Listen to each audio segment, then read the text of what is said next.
23 मार्च को क्या करेंगे आप? 23 मार्च को लोगों को दम करूंगा, कुछ भी नहीं होगा। आके बैठ जाएंगे, आपको फर्क नहीं पड़ेगा? पहली बार वो आए, जिस मोहब्बत से हमने उनको संभाला, जिस तरीके से संभाला, अब की बार हमारे पास इतनी गुंजाइश नहीं रही है। जिस तरीके से मर्जी करें, उनके 2 व्यूज नहीं आते। लोग ये सारा तो व्यूज कमाने के लिए कर रहे हैं। मुझे तो ये खुशी है कि वो कुछ लोग जो हैं मुझे गलत करके भी रब उन्हें इसी सदके रोजी दे रहा है। अब एक यूट्यूब इस्तेमाल करते होंगे, आपका भी फेसबुक होगा, देखें मेरे से पहले और उसके बाद एक वीडियो भी उठाकर देखें जिस वीडियो के अंदर इससे पहले इतने ज़्यादा व्यूज़ मिले कि एक बंदा मुसलसल किसी की तरफ जंग मोड़ है। इसकी बेसिकली पीछे वजह क्या है? आपके जो इस वक्त के सबसे सख्त मुखालिफ हैं वो कह रहे थे कि आप एक दफ़ा मुंह धो के दिखा दें। पाकिस्तानी अवाम से ये मुतालबा कर रहे थे कि आप उनसे कहें कि पीर साहब जो है वो मुंह धो के दिखाएं। किसी को अगर ऐसी काम करने से किसी का दिल खुश होता है, किसी की रेटिंग ऊपर जाती है, या किसी को दुनियादारी चाहिए है, तो वो जो मर्जी कर ले। अल्लाह वालों पे तो लोग इल्ज़ाम लगाते रहते हैं। हमारा काम तो सब्र और मोहब्बत का है। इससे पहले कोई आपका इतना सख्त मुखालिफ हो? मैं मुखालफ से नहीं समझता हूँ, ये ज़ाती असद है। आप समझते हैं वो व्लॉग कर रहे हैं, जो भी कर रहे हैं वो कर रहे हैं, आपको उससे फ़र्क नहीं पड़ रहा? कुछ ये देख ले, रश और बढ़ रही है। पीर साहब वो औरत किधर चली गई? इकरार के पास जाके उन्होंने सारे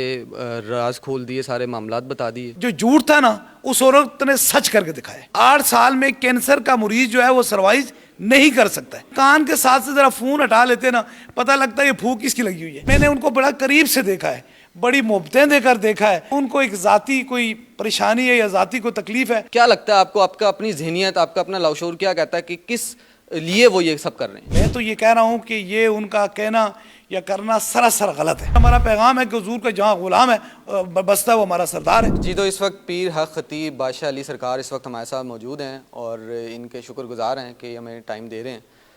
अस्सलाम वालेकुम सर। वालेकुम सलाम। कैसे हैं? खैरियत से हैं? शुक्र है, ठीक है। सबसे पहले ये बताइएगा कि एक नाम में बड़ी खूबसूरती है। ये मैं कुछ तालिब इल्मी की हैसियत से सवाल पूछूंगा, कुछ लोगों के सवाल लाया हूँ। पीर हक खतीब बादशाह अली सरकार, इस नाम का मकसद क्या है? इस नाम में क्या छुपा हुआ है? लोग ये भी जानना चाहते हैं। देखें, मिसाल के तौर पर नाम तो एक नाम है, लेकिन असल नाम जो है ना वो हुसैन अली का मतलब है। हुसैन अली का मतलब, अली जो है ना वो जुर्रत का नाम है, और हुसैन पाक सब्र का नाम है।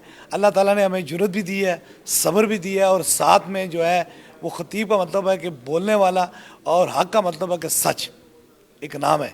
इसलिए इस नाम के अंदर ये अल्लाह ताला का करम है जो बुज़ुर्गों ने नाम लिखा है।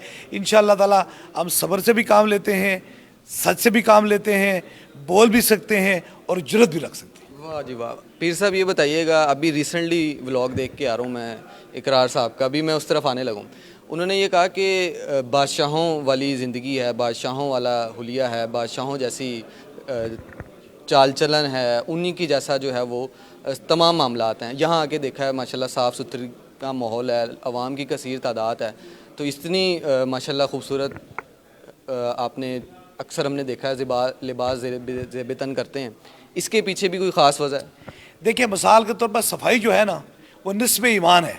जो सफाई नहीं करता ना वो तो आधा ईमान का हिस्सा तोड़ देता है। इससे सफाई से साफ़ सुथरा रहना मैं कहता हूँ कोई बुरी बात नहीं है। दूसरी ये बात यह है कि यहाँ जो आपने सफाई सुथराई का सारा निज़ाम देखा है, इसका मतलब ये है कि पाक जगह हमेशा साफ़ होती हैं। तीसरी बात यह है कि ये लिबास मिसाल के तौर पर आम लिबासों की तरह है, कोई इसमें कोई ख़ास बात नहीं है। लेकिन लिबास, ये तो मेरी बात नहीं है ना, शक्ल और सूरत देना मेरे खुदा की बात है। अब मैं कोई भी लिबास पहनता हूँ, ये खुदा का करम, वो जचता ही ऐसे है कि लोगों को शाही लिबास नज़र आता है। पीर साहब आप मेकअप तो नहीं करते?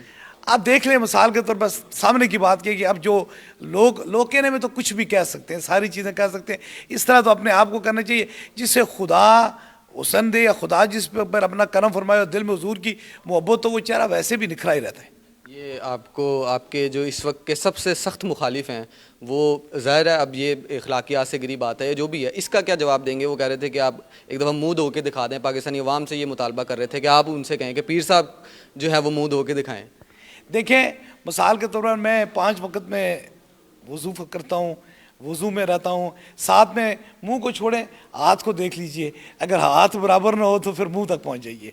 वो शख्स जो ऐसे सवाल करते हैं मैं उनको कुछ कहता कुछ नहीं हूँ, क्योंकि हम कभी भी अखलाक से गिरी हुई बात नहीं करते हैं। किसी को अगर ऐसी काम करने से किसी का दिल खुश होता है, किसी की रेटिंग ऊपर जाती है, या किसी को दुनियादारी चाहिए है, तो वो जो मर्ज़ी कर ले। अल्लाह वालों पे तो लोग इल्ज़ाम लगाते रहते हैं, हमारा काम तो सब्र और मोहब्बत का है। इससे पहले किसी ने इल्ज़ाम लगाया, इससे पहले कोई आपका इतना सख्त मुखालिफ हो? मैं मुखालफ से नहीं समझता हूँ। मुखालफ वो बंदा होता है जो एक बार मैदान में आकर देख कर चला जाता है, उसके बाद वो जीत हार का फैसला खुद कर देता। मैं तो कहता हूँ ये ज़ाती हसद है, और ज़ात हसद का कोई इलाज है ही नहीं है। मतलब आप ये कहते हैं कि इकरार आपके मुखालिफ नहीं है? मैं कहता हूँ नहीं मुखालफत, मैं मुखालफत समझता ही नहीं उसको। वो तो आपकी ज़ातियात को लेकर, आपके कारोबार को लेकर, आपके तमाम मामलात को लेकर दिन ब दिन नए पिंडोरा बॉक्स खोल रहे हैं। देखिए मिसाल के तौर पर ये उनकी अपनी मंशा है। अल्लाह वाले जो हैं वो किसी की मुखालफत नहीं करते। अल्लाह वाले जो होते हैं वो मोहब्बत का पैगाम देते हैं। देखें ना, लोगों ने पत्थर मारे हुजूर को, लेकिन हुजूर ने फिर भी दुआएं की हैं। हमारा उसकी मुखालफत का लेवल नहीं है। वो एक साफ़ी है, और साफ़ी और अल्लाह के बंदे में मुखालफत की कोई वजह नहीं। आप समझते हैं वो व्लॉग कर रहे हैं, जो भी कर रहे हैं वो कर रहे हैं, आपको उससे फ़र्क नहीं पड़ रहा? कुछ ये देख ले, रश और बढ़ रही है, और फैज़ हो रहा है लोगों को, और मोहब्बतें लोगों की बढ़ रही हैं। जो पहले नहीं भी आया करते थे, अब उनके ये काम करने से अल्लाह ने और लोगों को भेज रहा है। आप देखें कि कितनी रश है, हर तबके के लोग आते हैं, हर मज़हब के लोग आते हैं, हर तरीके के लोग आते हैं, लेकिन उनमें कुछ बात नहीं है। कोई ऐसी बात नहीं है कि कोई, ये तो फ़र्क पड़ने वाली बात नहीं है। जिसे रब बेच नहीं सकता उसे बंदा कैसे रोक सकता है? पीर साहब, वो औरत किधर चली गई? इकरार के पास जाके उन्होंने सारे राज खोल दिए, सारे मामलात बता दिए। देखिए मिसाल के तौर पर इब्तिदा में ना जो झूठ था ना, उस औरत ने सच करके दिखाया। जो झूठ था ना, जिसे कहते थे ये ट्रिक है, अगर ट्रिक होता तो उसके कान के पीछे जो फोन लगा हुआ था, उसके मुंह से जो कीलें निकल रही थी, उस फोन की क्या वजह थी भला? उसकी फोन की वजह क्या थी? खुद बैठ के उस औरत के सर पे कुरान रखे, उसकी शोर जो है उसके सर पे कुरान रखे। 9 साल नहीं 8 साल वो आती रही है। 8 साल में कैंसर का मरीज जो है वो सर्वाइव नहीं कर सकता है। आप देखें 8 साल से सर्वाइव, वो 1 साल यहाँ से छोड़ के चली गई है। अगर किसी को ख़रीद करके, किसी का मुंह बंद करके, किसी को कहानी सुनाकर अगर बंदा कुछ कर लेता है तो इसका मतलब नहीं है सच है। सच ये है कि पहले जो इंटरव्यू था उसमें कहा था ट्रिक है, लेकिन अल्लाह ने जब आखिरत हुई तो कहा ट्रिक नहीं, अपने मुंह से बोले कि इसके मुंह के अंदर से ये कीलें, ये चीज़ें, ये तकलीफ़ें ज़रूर हैं, लेकिन कान के साथ से ज़रा फ़ोन हटा लेते ना, पता लगता है ये फूक किसकी लगी हुई है। आपको क्या लगता है कि कोई दम कर रहा था जिसकी वजह से चीजें? बिल्कुल दम कर रहा था। आप उसे ले आए, अब मेरे सामने ले आए, उसकी शोर को ले आए, उनको सामने ले आए, मैं आपको सामने बता सकता हूँ। तो वो कहती हैं कि 9 साल में मुझे कोई इतना खास फर्क नहीं पड़ा। के तौर पर उसको इजाज़त ही नहीं बोलने की दीजिए। आप एक बंदे को बाय करते हैं, खरीदते हैं तो खरीदा हुआ माल कभी बोल नहीं सकता है। उसे ये कहें कि तू चली जा, तुझे हमारा एक खादिम चला जाएगा, साथ कोई बंदा, उसका शोर चला जाए, और एक बात भी उसने जो कही है उसमें से सच हो कि ये था, वो मरीज़ थी, तकलीफ़ में थी। और हमें क्या शौक़ है कि किसी को बुलाकर ये दिखाना कि ये हम कीलें लगा रहे हैं, ये कांटे, हम एडवर्टाइजमेंट की क्या ज़रूरत है?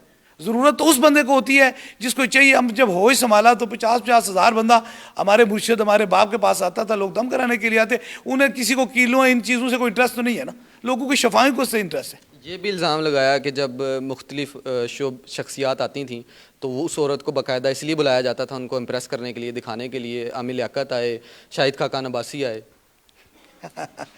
ये बात देखिए, शाहिद खाकान अब्बासी हमारे इलाके के, हमारे बुजुर्गों से लेकर उनकी औरत वो खुद कह रही थी। बुजुर्गों का एक सिलसिला जारी है। जहाँ तक ये जो बड़े बड़े लोग आते हैं, ये किसी के कीलें या कांटे निकलने से नहीं किसी के मुरीद होते, बल्कि ये शुरू से हमें जानते हैं कि कल के हम नहीं बैठे हुए कि कल आकर हम बैठ गए हैं और वो कहने शुरू हो जाएंगे फलाने से लेकर वो फलाना मुरीद हो गया, फलाना मुरीद हो गया, फलाना मुरीद। मुरीदी तो दिल से होती है ना, किसी की ज़बान से नहीं। आप देखिए कितने हज़ार बंदे यहाँ मौजूद हैं। अगर कोई बंदा ना मुरीद होना चाहे तो वो जो मर्जी देख ले तो वो मुरीद नहीं होता। जिसके दिल के अंदर अल्लाह मोहब्बत डालता है वही मुरीद होता है। पीर साहब, आप पहले जानते थे इकरार साहब को? देखा हुआ था पहले आपने इनके कोई प्रोग्राम्स वगैरह? पहले देखा हुआ था, बहुत अच्छे देखा हुआ था, बहुत ज़बरदस्त प्रोग्राम देखे हुए थे। बड़े कैसे लगते थे आपको आपके मामले से पहले? देखिए मिसाल के तौर पर हम तो किसी की बुराई नहीं करते हैं, लेकिन मैंने उनको बड़ा करीब से देखा है, बड़ी मोहब्बतें देकर देखा है। लेकिन उन मोहब्बतों के बावजूद मुझे ये साबित हुआ है कि इस चीज़ पे मैं कहने के लिए ज़रूरी है कि उनको एक ज़ाती कोई परेशानी है या ज़ाती कोई तकलीफ़ है तो उसका इलाज कोई नहीं। मैं इसी तरफ आ रहा था, आपको क्या लगता है कि आपके ख़िलाफ़ इस हद तक जाना और उसके बाद पै दर पे व्लॉग्स और उसके बाद अब 23 मार्च वाला भी अभी हम जिक्र करते हैं, आपके आस्थाने के बाहर दोबारा आ रहे हैं, इसके पीछे आपको क्या लगता है कि क्या मकासद हो सकते हैं, या इकरार साहब क्या आपसे एक्सपेक्ट कर रहे हैं कि क्या आप ऐसा अनाउंस करें या क्या आप ऐसा जो है वो उनसे निगोशिएट करें? क्या लगता है आपको, आपका अपनी जहनियत, आपका अपना लाशऊर क्या कहता है कि किस लिए वो ये सब कर रहे हैं? देखिए, मिसाल के तौर पर मैं तो ये कह रहा हूँ कि ये उनका कहना या करना सरासर गलत है। इल्ज़ाम वो लगाते हैं कि यहाँ पर कुछ भी ऐसा नहीं है। मिसाल के तौर पर जो कुछ वो कह रहे हैं ना, ये सारा का सारा गलत है। लेकिन दीन जो है ना वो अखलाकियात का नाम है। जब इंसान कोई भी अखलाक से गिरी हुई बात करता है ना तो सोचो कि वो दीन की बात नहीं कर रहा है। हम देखें कितनी मरतबा आप सवाल कर चुके हैं, हमने उनका बेअदबी से नाम नहीं लिया, लेकिन वो अगर ऐसी बातें करते हैं, ऐसी चीज़ करते हैं तो मिसाल के तौर पर फिर ये तो आप खुद जान सकते हैं ये कोई दीन का काम तो नहीं है कि किसी बंदे को इस तरीके से बात करना कि उसको तकलीफ़ होती है। और मैं इस बात की खुशी है और मुझे इस बात का पैगाम है। देखें, जितने भी मुशाइख उज़ाम हैं, जितने भी उलमाए कराम हैं, जितने भी ख़त्म नबूवत के सपाई हैं, हुजूर के जितने भी ग़ुलाम हैं, हमारा किसी से कोई इख्तलाफात नहीं है। हम भी ताजदार ख़त्म नबूवत ज़िंदाबाद कहते हैं, वो भी ताजदार ख़त्म नबूवत ज़िंदाबाद। इख्तलाफात उस चीज़ से होता है, इस चीज़ से रखा जाता है जहाँ या तो कोई ख़त्म नबूवत को मुनकर हो, उससे इख्तलाफात हो, या कोई ऐसी बात हो। हम भी हुजूर की ग़ुलामी में जी रहे हैं, वो भी ग़ुलामी में जी रहे हैं। ये जंग कैसी है, किस तरफ मुल्क आ गए इन परेशानियों, मुसीबतों में, तकलीफ़ों में। न जाने ये कौन सा एजेंडा है कि दो कुव्वतों को आपस में लड़ाना, किसी तरीके से उनको तकसीम करना। हम तो तकसीम नहीं करते, हम तो, हमारा पैगाम है कि हुजूर का जहाँ ग़ुलाम है बसता है वो हमारा सरदार है। हाँ, खतीब साहब, आप सोशल मीडिया देखते हैं? जी से देखता हूँ, यूज़ करते हैं? न, मैं नॉर्मल में इतना ज़रा देखता नहीं हूँ, इधर से फुर्सत नहीं मिलती तो कैसे देखूँ।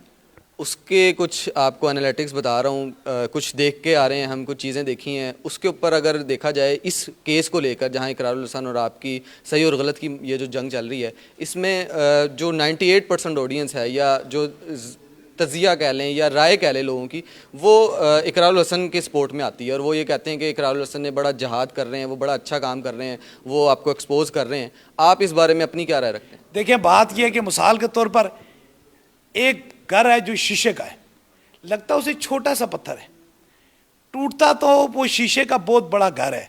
बात यह है कि कोई शख्सियत ही है, आज मैं कहने के लिए कोई रब का करम ही है, मेहरबानी है कि अगर वो मेरे खिलाफ कर रहे हैं तो इतने लोग उनके साथ मौजूद हैं। अगर वो किसी थर्ड पर्सन के बाद वो गलत भी हो, बुरा भी हो, जितना भी हो, जिस तरीके से मर्जी करें, उनके 2 व्यूज़ नहीं आते। लोग ये सारा तो व्यूज़ कमाने के लिए कर रहे हैं, कोई इसमें ऐसी बात तो नहीं है, खाला व्यूज़ है, रेटिंग का चक्कर है। आप ये कहते हैं कि वो अपनी रेटिंग के लिए आपको, सिर्फ रेटिंग का चक्कर है। इससे रेटिंग आई है उनको? इससे रेटिंग आप देखें, उनका पेज चेक कर लें, बिल्कुल ख़त्म हो चुके थे, रेटिंग फिर दोबारा आ गई। ये आपको यानी कि मैं, आप देखिए, आप तजिया करें, आप खुद जो है मीडिया से तल्लक रखते हैं, आप एक यूट्यूब इस्तेमाल करते होंगे, आपका भी फेसबुक होगा, देखें मेरे से पहले और उसके बाद एक वीडियो भी उठाकर देखें जिस वीडियो के अंदर इससे पहले इतने ज़्यादा व्यूज़ मिले। मुझे तो ये खुशी है कि वो कुछ लोग जो हैं मुझे गलत करके भी रब उन्हें इसी सदके रोज़ी दे रहा है। पीर साहब, आपसे तफसीली इंटरव्यू करने के लिए इतनी दूर आए थे, माज़रत है आपसे 2 मिनट और मैं चाह रहा हूँ। मुझे ये बताएं, ये पॉसिबल है कि इकरार से आपकी दोस्ती हो जाए? जी, हम फ़कीर तो कभी भी किसी को ना नहीं करते, हम तो अल्लाह वाले। किस सूरत में? आप आ जाए उनके लिए। तो ये कोई आप हमें हमारे प्लेटफॉर्म से उनको मैसेज देना सर कि आप ये उनसे अपनी जो SOPs हैं जो यहाँ बनाए जा रहे थे, जो कि आपके बकौल वो नहीं उस पर पूरे उतरे, आप क्या समझते हैं जो उनके इल्ज़ामात हैं या जो उनकी जो एक्सपेक्टेशन है कि आप ये काम प्रूफ कर दें या जो भी वो कर रहे हैं वो उनकी तरफ से ले लें, और अगर आपकी तरफ से कुछ इस तरह के उनके सामने रख दिए जाएं, तो आपको क्या लगता है कि मामला कहाँ जाके सॉर्ट आउट होगा? देखिए, बात क्या है कि उनके साथ मेरी दुश्मनी किस चीज़ की है। वो जिस चीज़ को अपनी दुश्मनी समझते हैं, उनकी अगर व्यूवरशिप मेरी दोस्ती से घटती है तो इससे इलाज मुझे कुछ नहीं होता। मेरी तो दुश्मनी उनके साथ है ही नहीं। कुछ इल्ज़ामात लगा रहे हैं कि खुदा न खास्ता ताजदार ख़त्म नबूवत का जो नारा है वो इसी मकसद के लिए इस्तेमाल हो रहा है, अपने मफाद के लिए इस्तेमाल हो रहा है, फिर लोगों को यहाँ पर जो है वो इस तरीके से बेवकूफ़ बनाया जाता है, फ्रॉड किया जाता है। वो तो ये इल्ज़ामात लगाते हैं, वो तो बरबना इस चीज़ को कह रहे हैं। तो अब आप इस चीज़ को किस तरीके से जस्टिफाई कर सकते हैं, क्योंकि ये मामला खुदा न खास्ता तसादुम की तरफ जा रहा है, किसी तारीख में कोई खूनी रंग अगर आ जाए तो इसका तो एक बड़ा बैड इम्पैक्ट जाएगा इंटरनेशनली, कि पाकिस्तान वैसे ही एक हसास मुल्क है। आपको क्या लगता है कि ये मामला कैसे सॉर्ट आउट हो सकता है? इस वक्त जितने वो शिद्दत पसंद हुए हुए हैं या जितने अग्रेसिव हुए हुए हैं, उनको आप कैसे कायल कर सकते हैं? देखिए, बात यह है कि ये तो मुल्क पाकिस्तान की बात है, मुल्क पाकिस्तान के अमन की बात है। बंदा वही ज़्यादा ख़राब होगा, ये सारे मुद्दा उसी पे पड़ेगा जो अमन को ख़राब करने के लिए आएगा। हम तो अमन के दाई हैं, हम मोहब्बत के दाई हैं। हमारी तरफ से तो कोई मुल्क के अंदर ऐसे इंतशार वाली बात नहीं है। ये तो मैं आला हुकाम के या आपके प्लेटफॉर्म से कह रहा हूँ, ये न जाने कौन सी कुव्वतें जो अमन को ख़राब करना चाहती हैं और लोगों को तकलीफ़ देना चाहती हैं। एक बार वो आए, अमन को ख़राब करने की कोशिश की, हमने मोहब्बत की, प्यार किया, उनको यहाँ से बिल्कुल सारी चीज़ें देख के चले गए। अब ना जाने ये कौन सी कुव्वतें हैं जो अमन को ख़राब करना चाहती हैं। हम मुल्क पाकिस्तान के आज भी खैर ख्वाह हैं, कल भी रहेंगे, हमारा बाप दादा रहा। हम अपने मुल्क में कभी भी अमन के ख़िलाफ़ नहीं है, लेकिन ये अमन कायम करने इदारों को ये होना चाहिए, सोच होनी चाहिए कि एक बंदा मुसलसल किसी की जंग, किसी की तरफ जंग मोड़ है, इसकी बेसिकली पीछे वजह क्या है। 23 मार्च को क्या करेंगे आप? 23 मार्च को लोगों को दम करूंगा, कुछ भी नहीं होगा। आपके आस्थाने के बाहर लोग लेके आ रहे हैं। कोई बात नहीं है, हमारा काम है दम करना है। ये तो इंतजामिया का काम है उस चीज़ को देखना, क्योंकि कोई किसी की चारदीवारी को तोड़ तो नहीं सकता। ये दुनिया का कानून तो नहीं है, ये तो कोई ऐसी चीज़ हो नहीं सकती है। ये आज़ाद मुल्क पाकिस्तान है, इस मुल्क में हमारे रहने के लिए हमें आज़ादी चाहिए। कोई हमारे पर हुकूमत कर तो नहीं सकता, या कोई ये कि मैं सरकारी किसी ऐसे अहदे पर तो नहीं बैठा हूँ कि मुझे पकड़ के उठा देते हैं। देखिए, आके बैठ जाएंगे, आपको फ़र्क नहीं पड़ेगा। देखिए, मिसाल के तौर पर उनकी अपनी ये इंतजामिया की मर्जी है। हमारे लाखों करोड़ों मुरीदैन हैं, जिस पहली बार वो आए, जिस मोहब्बत से हमने उनको संभाला, जिस तरीके से संभाला, अब के बार हमारे पास इतनी गुंजाइश नहीं रही है। हम बिल्कुल ये आपको बता रहे हैं, ये इंतजामिया को चाहिए कि इन चीज़ों को कंट्रोल करना चाहिए। ये मुल्क के अंदर से जो अमन ख़त्म हो रहा है, इसके अंदर दूसरी को, जो मुल्क के अंदर अमन कायम करते हैं वो मुल्क के वफादार तो नहीं होते ना। यहाँ पर भी मुरीदैन की बड़ी तादाद मौजूद रहती है, और वहाँ से भी इस तरह का एजेंडा अगर आता है लेके, तो वो अगर एक तसादुम हो जाता है, उस सूरत में कोई प्लानिंग की हुई आपने?